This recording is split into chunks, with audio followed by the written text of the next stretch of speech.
Welcome to the Zandbergen Report, where wealth strategies and investment wisdom collide, featuring your distinguished host and certified financial planner, Bart Zandbergen. Welcome to the Zandbergen Report, a showcase for wealth strategies and investment wisdom that's essential for our evolving world. I'm your host, Bart Zandbergen. In studio, as usual, we have our engineer, Paul. So what do you think of that last CBS report here? Were they right about the side effects of we do one good thing and four more bad things come out of it here? Paul, I'm very, very upset about that. 3 protein shakes a day I do, so I have to... Yeah, right. And now they're saying that's bad news or something here. So I was just telling Shadi, I think I'm going to quit protein and start smoking. I think that's the only answer. Well, with that said, I'm so thrilled to have my next guest in studio today, Shadi Pourkashef, who is the founder of Ability Awareness Project. It's a Laguna Beach nonprofit that provides anti-bullying education, prevention education. Shadi, welcome to the show. Thank you for having me. Of course. I can't wait to get into this, but what's, and Paul, you may or may not know this, I don't think we've spoken about this, but what's really near and dear to my heart about this, and so much so that I'm going to be working with Shadi, and in September we're going to do kind of my first sponsored charity event around this, is that bullying has become such a big and drastic and tragic thing in our society. And, you know, some people who you would think of that may never, ever have, you would never think in a million years this person would have been bullied. And I'm one. And most people have a hard time understanding that or thinking that. But, and so I'm so happy to be part of this and building awareness and more than anything, helping to build prevention. We feel so lucky. I'm so happy to work with you. But you have such a great bio that I'm just actually going to read it because I don't want to leave anything out. And so in addition to the Ability Awareness Project, you help with the kindness programs for children, parents, and educators at schools and also for seniors at senior centers. Ability Awareness Project was the 2018 recipient of the Best Education Center in Best of Laguna Beach, as well as the 2018 One OC Champion of Changemakers, and won first place at the Patriots Day Parade with a song that you composed, which we need to hear, about a conversation between a child being bullied and her consoling mother. I'm sure that's a beautiful song. Shadi is also an official founding member of the World Kindness USA and the Goodwill Ambassador of World Kindness for the City of Laguna Beach, a partner with the Charter for Compassion, a collaborator with the Kindness Evolution, a racktivist. You're going to have to give us a definition of that. With, and I know where it comes from, with the Random Acts of Kindness, one of the 30 nations' kindness leaders, and voted the best activist of Laguna Beach. Her programs focus on teaching non-judgment, empathy, friendship, compassion, tolerance, and inclusion through thoughts, words, and acts of kindness to lead our generation towards greater social interconnection along a humanistic path. Shadi is the mother of a son who is a junior high and high school. And additionally, she is a film composer, or as a film composer, she has composed music for 6 feature films, 2 short films, 5 title theme songs, and dozens of works of children's music, meditation, TV shows, movie trailers, commercials. She is currently working on a musical about King David. And finally, Shadi is a private piano teacher, enjoys yoga, swimming, beach walks, art walks, and near and dear to my heart, gelato. Oh, yes. Bring on the gelato. Shadi, welcome to the show. Thank you for having me. Thank you. It's great to be here. Of course. I think a great opening question is just what inspired you to get involved and start this organization? Yes. My son was diagnosed with autism at the age of 4. And after getting a whole bunch of help for him to overcome his challenges, he was able to mainstream in 3rd grade. However, the other kids were not as kind, and they called him, "You retard, you don't belong here." A lot of pushing and shoving and bullying was going on. And I was trying to find a way to help him. And I realized this is an epidemic in our culture that I need to address. I became the CAC, which is a Community Advisory Committee, a board member with the Capistrano Unified School District. And they had these programs, and we still do that, that teach tolerance and understanding, compassion towards kids with special needs. Any kid that has maybe dyslexia, autism, sensory issues, ADD, ADHD. And although these programs are wonderful, they don't address bullying head on directly. And we see the kids that, they go through mazes blindfolded and they say, oh, it's so difficult to be blind, and go throughout the day. But then they see the blind kid at school and they go pull his hair and run away and laugh. They don't put the two together. There are some kids that do, but not generally. Not the majority. Not the majority. And there's so much that we need to talk about and to teach our kids, tolerance and understanding and unity and friendship. Unfortunately, these are being lost right now with the cell phones and the selfies, and it's all about me, and friendship is completely being lost. So that's basically what we teach. That's why we teach what we teach. Because I think it's an epidemic and it's getting out of control, and we all need to make sure that children understand that every individual has something to contribute to our collective humanity, and have respect and compassion, empathy, kindness. Those are so important. Yeah, for sure. And I imagine that, do you see a difference in like the age bands? I mean, from what I remember, bullying starts pretty young and can go through elementary school, junior high, high school. I mean, I think there's different degrees, and it gets to maybe more harsh or more sophisticated at some point, especially now with technology. I think the bullying, it's beyond physical. It can be emotionally and intellectually bullying. What do you think about that? So there's 6 types of bullying, and the verbal harassment bullying is the generalized one that happens at every age, and from kindergartners even, you could see that happening all the way to high school, college, and adulthood. Cyberbullying starts and gets worse around 3rd grade now, because the 2nd graders are on social media, which is a shocker to me. That in last presentations that I've been around, I always ask kids, how many of you have cell phones and social media? 2nd graders, 1st graders, 80%. Oh, yes, we have our own cell phone. And so cyberbullying is happening. About 1 out of every 3 children get cyberbullying. Verbal bullying, verbal harassment, of course, it's number 1. But physical bullying starts around 4th, 5th grade. It escalates in middle school and gets a little bit calmer during high school. But high school, something else that happens is the social alienation kicks in, and kids are basically left out of these groups and cliques. And if you are not one of them, you're just left out alone. Yeah. And that's a form of bullying too, right? Social isolation it is as well. Do you want to cover the other? Is there 2 left? There is cyberbullying, there is physical bullying, there is indirect bullying, which is saying gossip and exaggerated stories about someone.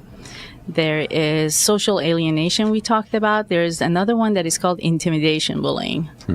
You could definitely do that. Just go to someone and say, I'm bigger than you and I'm better than you, and you do as I say. And a lot of kids do take advantage of their big physique, or, they just feel that they're better than other kids and put pressure on them to do what they want them to do. And that's probably more in the older classes, I would think, right? The intimidation, or does it start young as well? No, it starts young as well. I had a parent reach out to me. I won't say the name of the school, but her kid was a 3rd grader, and he was crying every day to his mom that this kid comes to me and say, you do what I told you to do. And he doesn't remember what it is that he told him to do. He said he never told me anything. He just every day comes to me and says, you do as I said.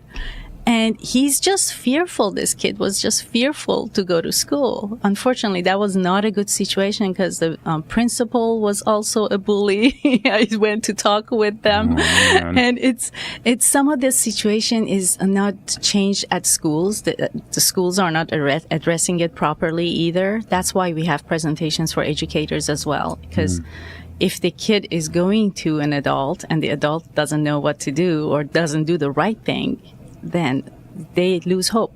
That's why suicide is so high. Yeah, and I want to get back to the suicide, but I also think, and I just remember with my older kids, when then there was, a situation or two, and then going to the parents, and then the parents either kind of one of three, either they, okay, we'll take care of it, I'm so sorry. 2, denial, there's no way my kid did that. Mm-hmm. Or 3, don't really care. Mm-hmm.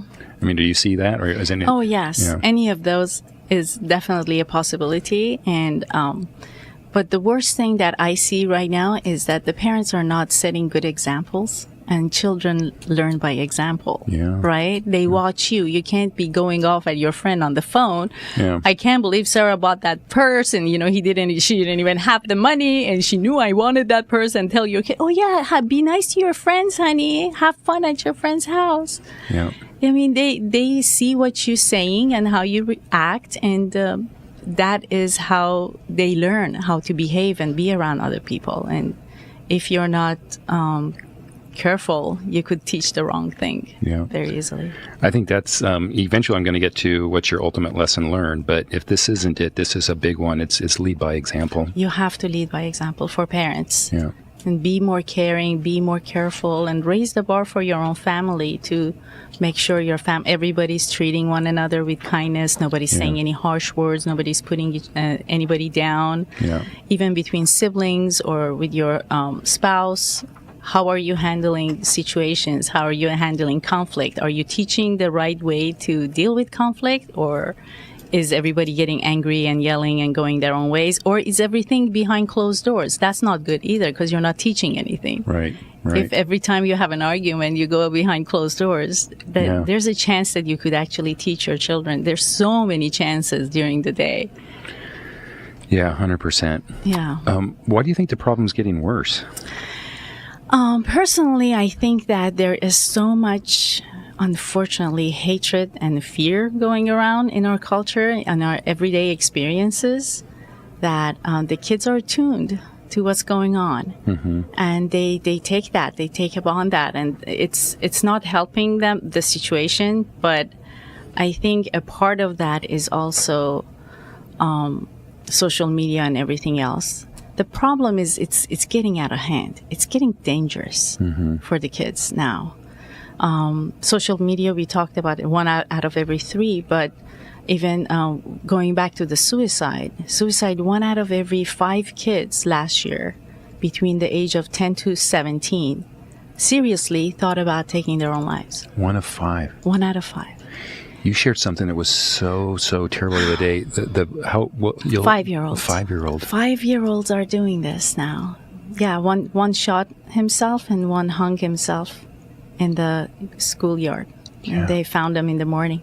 And it's heartbreaking to think that kids that young, they feel so much pain that they feel taking their own life is the only way. Yeah. And we have those vigils of children we take to our public awareness events.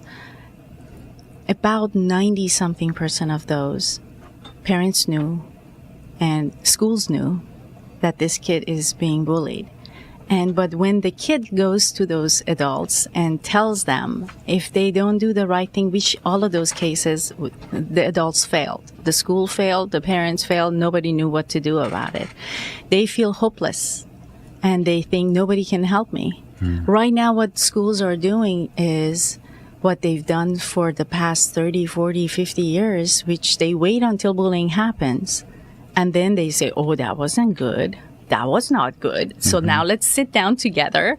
Most of them bring the kids together. The abuser and the abused have to sit in front of each other, apologize, and as if, they can work things out together. And that is not the way. The studies show that makes bullying be way worse, like 10 times worse. And from my personal experience, the same thing happened with my child, and I had to change districts and schools completely to save him. But that's one other reason. And then the school shootings. Yeah. Last 2017, we had 43, which if you think about it, there's only 180 days in school. Yeah. That's 1 every 4 days, a school shooting. But last year, it rose up to 93. Really? 93. So 1 every 2 days. It's in the past 20 years that they have data from. This has never ever happened before. So every other day, Wow. every other day and more plus, Yeah. there is a shooting, and we have to see the reality. Every kid right now, 1 out of 6 kids go to school with a weapon. And the weapon could be a knife. It could be anything, but they're using it. It's actually lower than 10 years ago. It used to be much more, much higher. Yeah. But kids are using it now. And Wow. before it was for self-defense, and it was for certain races that they felt intimidated and they wanted to have something for self-defense. But now, no, it's very general. Kids have that, and it's happening. And we have to take a look at that too. But yes, the situation is absolutely getting worse. And it's so important right now that we lead our kids towards being the more humanistic path and say, okay, this is how you heal from this point. Yeah. So they can become our next healers and compassionate leaders and change makers and peacemakers. That's what we want them to be. Of course. So you gave an example which is kind of traditional of how the bullied and the bullier are get brought together. What are you seeing as the more effective way to handle that? So the effective way is to separate them.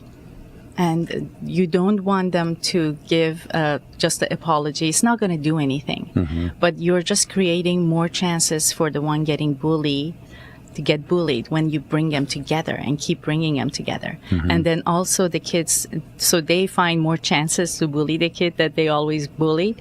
And also they have a chance to brag about it in front of other kids instead of bystanders. So it makes it worse. You're supposed to separate them and offer help and solutions. Right now, I've heard budget cuts have a lot to do with this, but kids are being expelled if they've done any bullying very easily and fast without really the principals getting help for them. There is so much help, especially in Orange County. There's Western Youth Services, there's Living Success Center. If you're under Medi-Cal, Western Youth Services does everything. They can come to the school, they can go to your home, they can evaluate the kid and offer help rather than expelling these kids that can really benefit from a healthy social interaction at school. And, but yeah, what was the question? Did I get away from the question? No.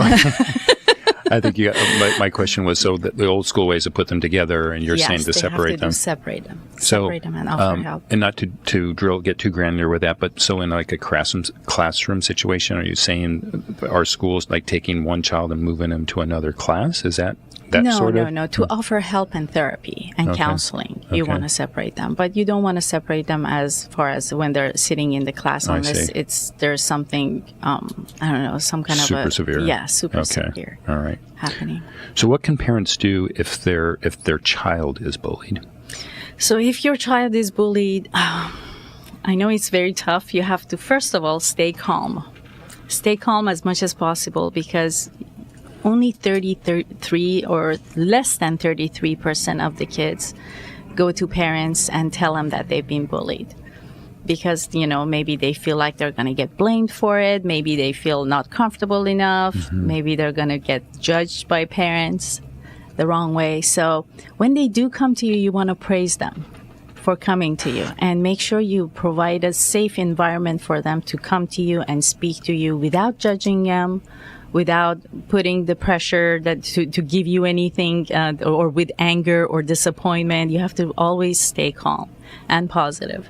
Never blame your child. Never go after the parent's bully and to figure out what things are, what happened, and your kid did this. A lot of the bullying is a learned behavior. So some of the bullies have learned it from family. Yeah. Mom could be that way, dad could be that way, and going after them, if you don't know exactly what to do and what to say, it can be troublesome. Yeah. And so basically you have to make sure your kid tells you everything. Encourage your child to just be open up and sit down and offer comfort and take notes of everything that is happening, the name, the place, what time. Then you're going to make an appointment with school and going to school and discussing this with the school. But make sure that you always tell the school that no matter what, I don't want my child and this kid to be in the same room talking about this issue. Yeah. Because it does make things worse. Okay. Now, what on the other side, what about a parent who has a child that bullies? So now that this parent's going to get confronted, hey, your child did this. Yes. What do you say for them? One more thing I left out with the other one. I'm going to just say that you do want to do some role playing with your child. There's 4 steps you want to follow when your child is bullied, and you want to make sure that they find their voice to say it strongly and be able to rise up to bullying themselves. Number one is you have to ignore the bully and walk away. And 80% of the time, if you ignore the bully and walk away, bullying stops. What do you think that is? Why is that? Because the bully's not getting any satisfaction out of it. Exactly. Yeah. So that works very good. Yeah. If the bully's not getting a rise out of you, they go, oh, you're no fun to pick on. Yeah. The second thing is, let's say that doesn't stop and the bully comes after you and keeps bugging you. You do need to turn around, look him in the face and say, stop, knock it off, leave me alone. But you want to say it, I practice with the kids with putting their hands like this and say stop, because you do want to mean it. You can't say, oh, stop. You want to really mean it. Yeah. Practice in front of a mirror. And then also we tell them to go to a crowded place. Most kids think, oh, if I go hide in the bathroom, maybe the bullies can't find me. And a lot of incidents has happened in the bathrooms. So you want to stay where there's other people. If you don't have a friend, make sure you're having lunch where there's lots of people and hopefully teachers too. And then the last thing we say is to talk to an adult. Okay. So if your child is the bully, yes, that makes things a little bit more complicated. And again, with the same thing with the one, if your child is being bullied, you want to stay calm. You want to stay calm because there's so much work to do. This is a wake-up call. This is a wake-up call that your child needs help. So when you usually get a call from school, your child was involved in this bullying act, you want to listen to everything. Don't get offensive. Don't yell and scream. Listen, take notes, and make sure that you reassure them that you're going to talk to your child. Then you are going to talk to your child and make sure, again, the same thing. You listen, don't judge. Don't judge about, let's hear his or her side of the story and see what they explain. But let them know that bullying is not okay with you. And you have to go to school and you support what the school is offering and whatever the punishment would be. And you do want to have punishment, but you don't want to be too harsh. I heard about this father who, his child was bullying someone on the bus. I don't know if you saw it on YouTube. No. He made her walk to school every day. He said, okay, fine, you're not going to be on the bus. You got kicked out of the bus. He would follow her, but he would put these videos on YouTube. Oh, that's humiliating. It's humiliating. Yeah, you don't want to do anything like that. I mean, the way you want to parent is fine. Yeah. And a lot of parents were saying, oh, yes, do this. But for the child, I have a visual of another child who sent some semi-nude pictures to her boyfriend. Dad found out. And she had this long, beautiful hair. He sat her on a chair with the camera, and he started cutting off her hair, saying, I'm going to do this as punishment because you did this and this was wrong. Was it worth it? Was it worth it? And she's crying and she's crying. Day after, she's on a bridge. She just takes the car right off the bridge and she kills herself. And we don't want to be too harsh. I'm so sorry. This is why I need music. Music saves me. I know this is so dark and so sad. But you don't want to be too harsh as far as how you punish your kids. Yeah.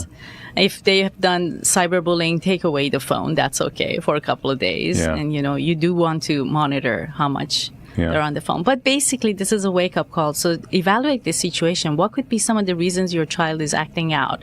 Could it be because they're going through something new? Maybe they feel they have low self-esteem and bullying makes them feel important. Maybe there's some kind of a divorce or something else is happening. Or maybe they just haven't found the right, healthy way to deal with anger and frustration. And this is how they're doing it. Either way, there's so much help. Get help and look at it as an opportunity to make sure you help your child become all they're supposed to be. Are there any statistics, I don't know if you would know this, but that for the bullier that's kind of left unattended or unaddressed, that they end up becoming worse and or in jail or something like that? Is there statistics or odds on that? There is. I'm trying to see if I can find it here, but I know that it continues on, and the empathy level, unfortunately, as you age, it grows higher. You have less and less empathy. If the bully continues to bully, so it just like snowballs. Snowballs and no more empathy, and then it turns into sexual harassment, domestic violence. It has other names as an adult. I have another statistic which I can't find it right now, but about by the age they're 30 years old, about some high percentage, like 80% of them, are detained about 4 times. Wow. And they can't hang on to relationships, and they become abusers of their family and their children as well. I know we're running out of time, but I will say there is, and we've talked about this before, there is the other side. There is the abuser or the bullier who then goes through a period of maybe acknowledging what they did, right, and then having to deal with that. Yes. And my own personal experience, and we'll certainly get to that when we do our thing. And I've told you about this, but I ran into one of my bulliers at a retail store, and as he approached me, I still had, even as an adult, 30 years later, I had this terrible feeling come through me. And as he came up to me, he put out his hand, shook my hand, and gave me a big hug, and just said, "I'm really sorry." And so I don't know. I didn't really push it. I accepted it, of course, because that's just how I am. But I just wonder, how long he's been dealing with that and what he had to cope with. Yes. So there's so many different angles to this, I think. Unfortunately, there's not that many cases of what you experience. So this I'm is sure it's wonderful. a minority, but yes, it's wonderful that you did. Yeah. That he came out, and it's been bothering him for so long, and he was happy to see you, so he had a chance to apologize. Yeah.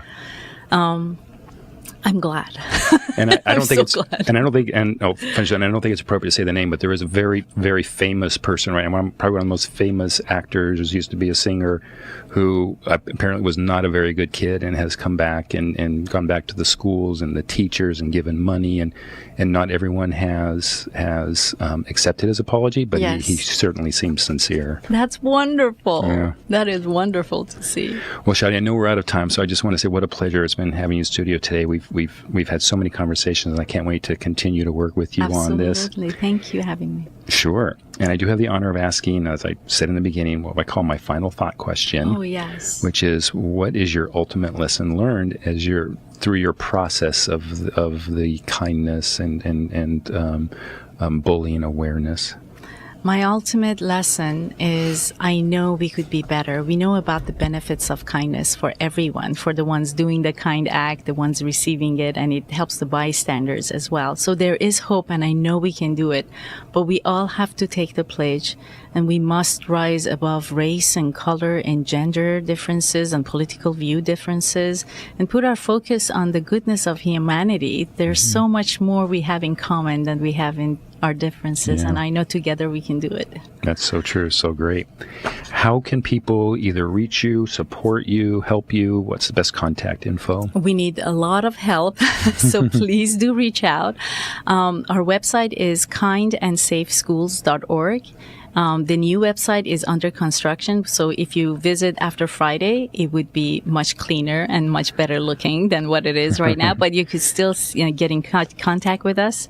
Either you could email me at Shadi, Shadi, at kindandsafeschools.org, and our phone number is 949-415-4096. And please do reach out if you have any help or passion for this cause. We would love to have you on That's board. so great, and I encourage everyone to do just that. Thank you. So thanks everyone who has tuned in today. We look forward to being back in the studio next week. Cheers. Tune in next week for the latest edition of the Zandbergen Report, Tuesdays at 2 p.m. Catch up on our recent shows by visiting bartzandbergen.podbean.com. The Zandbergen Report is also available on iTunes, iHeartRadio, and Spotify. Interested in being a featured guest on our show or have a question you'd like to hear us answer? Email podcast@bartzandbergen.com. Bart A. Zandbergen, CFP, and Letitia Burbaum, AIF, are registered investment advisors with Optivest Inc. and registered representatives with Gramercy Securities Inc., member FINRA and SIPC. Investment advisory services are offered by Optivest Inc. under SEC registration.